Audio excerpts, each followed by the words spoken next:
Olá, meu nome é Edilândio e eu recebi a incumbência aqui de um grande desafio, né? A Márcia me pediu para falar sobre espiritualidade em 10 minutos, isso é praticamente impossível.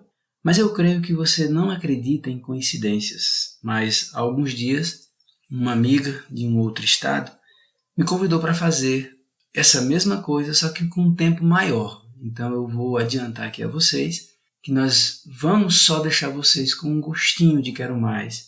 E sábado à noite, às 20 horas, vocês vão ter esse compromisso de saber muito mais e de forma mais profunda.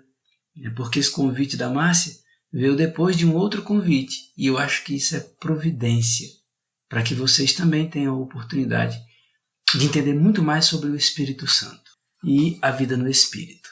Bom, eu queria começar dizendo para vocês que não existe vida espiritual e vida carnal. Só existe vida espiritual. E aí eu queria que você fechasse seus olhos por alguns segundos e fizesse uma rápida oração. Deus amado, Pai eterno, te pedimos humildemente que aqui sobre nós venha justamente o Teu Santo Espírito para que possamos entender a Tua luz, a Tua verdade, o Teu caminho. Perdoa-nos pelas fraquezas, pelo pouco conhecimento e por não estar te buscando com mais verdade, com mais decisão. Nesse momento vamos abrir a Tua palavra e te peço humildemente que se faça presente para que a Tua verdade esteja sobre nós. Gratidão eterna pelo Teu amor e bondade. É o que pedimos e agradecemos em nome do Teu Filho Jesus Cristo, por Teu Santo Espírito. Amém. Bom, como vocês já ouviram, não existe vida carnal e espiritual. Só existe vida espiritual. A vida espiritual é uma vida ligada a espírito. E essa condição, ela tanto pode ser relacionada às coisas de Deus ou às coisas do inimigo. A ideia de uma vida carnal é justamente quem tem o espírito no inimigo.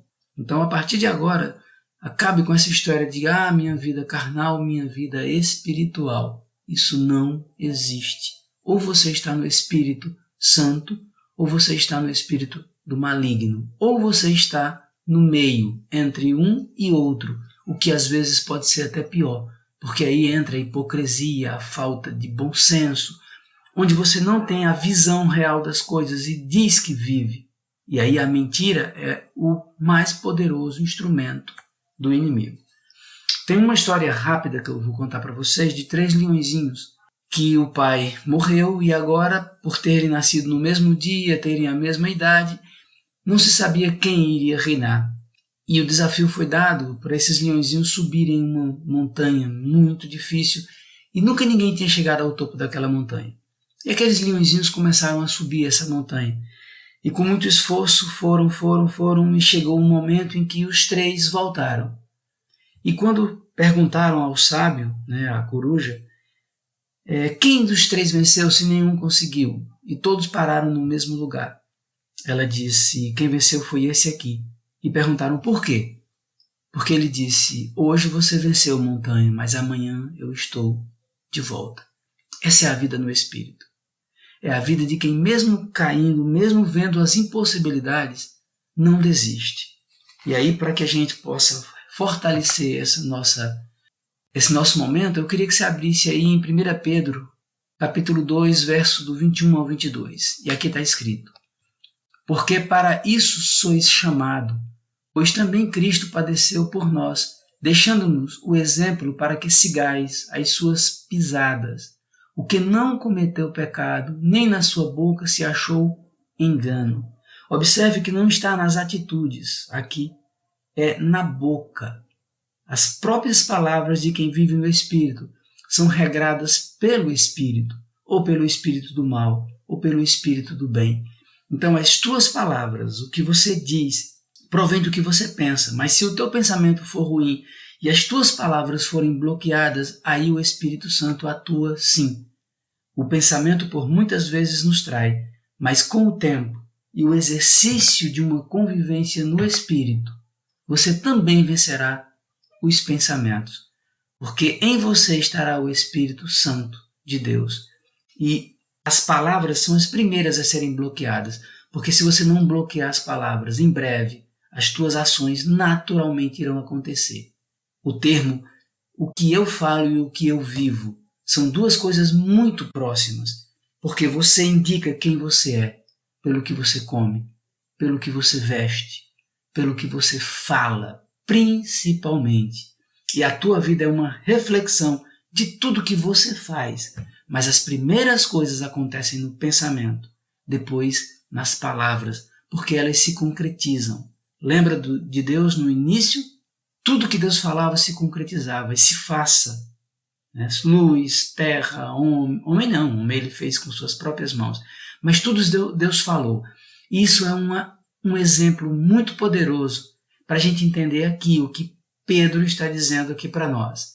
Nem na sua boca se achou engano. Por quê? Porque por isso sois chamados.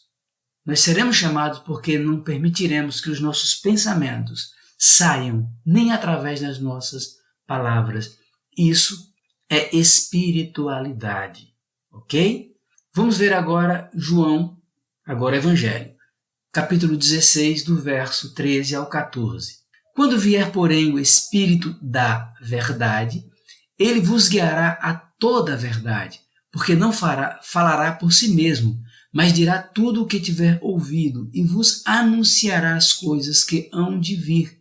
Ele me glorificará, porque há de receber do que é meu e vos há anunciado. Notem aqui que o próprio Espírito Santo fala o que Deus manda, fala o que Deus programou, principalmente naquela grande reunião quando o Pai, Filho e Espírito Santo resolveram, naquele dia, nos criar. Façamos o homem a nossa imagem, a nossa semelhança. Então, nesse momento, Deus define os nossos caminhos, inclusive as nossas falhas e os nossos erros. E quem estaria ali depois que Cristo fosse para nos dar essa orientação e nos mostrar toda verdade? Óbvio que é o Espírito Santo. Ele está hoje aqui conosco, nos passando tudo o que o Pai deseja, mas com um detalhe enorme: em verdade. Não é o que você acha, não é o que você pensa, mas é o que Deus propõe através do Santo Espírito. Então hoje você pode muito bem estar dizendo: mas eu faço isso porque eu acredito nisso.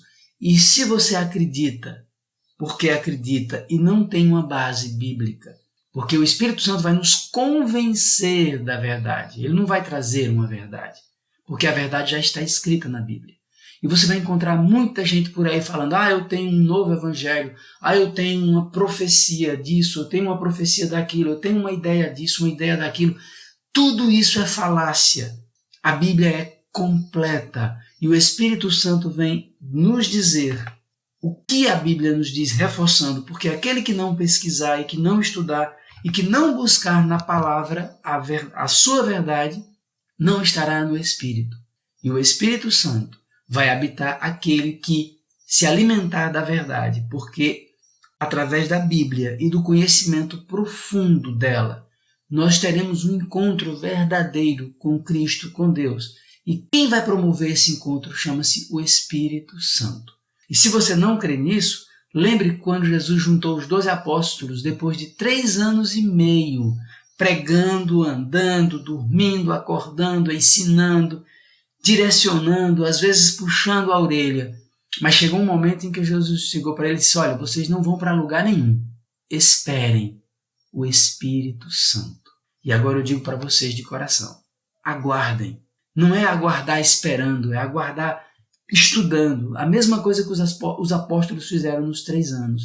Estudando com profundidade e pedindo a Deus que o Espírito Santo faça parte da sua vida. E aqui agora, para concluirmos, eu quero deixar o convite. A Márcia, ela vai faz parte desse grupo junto com vocês.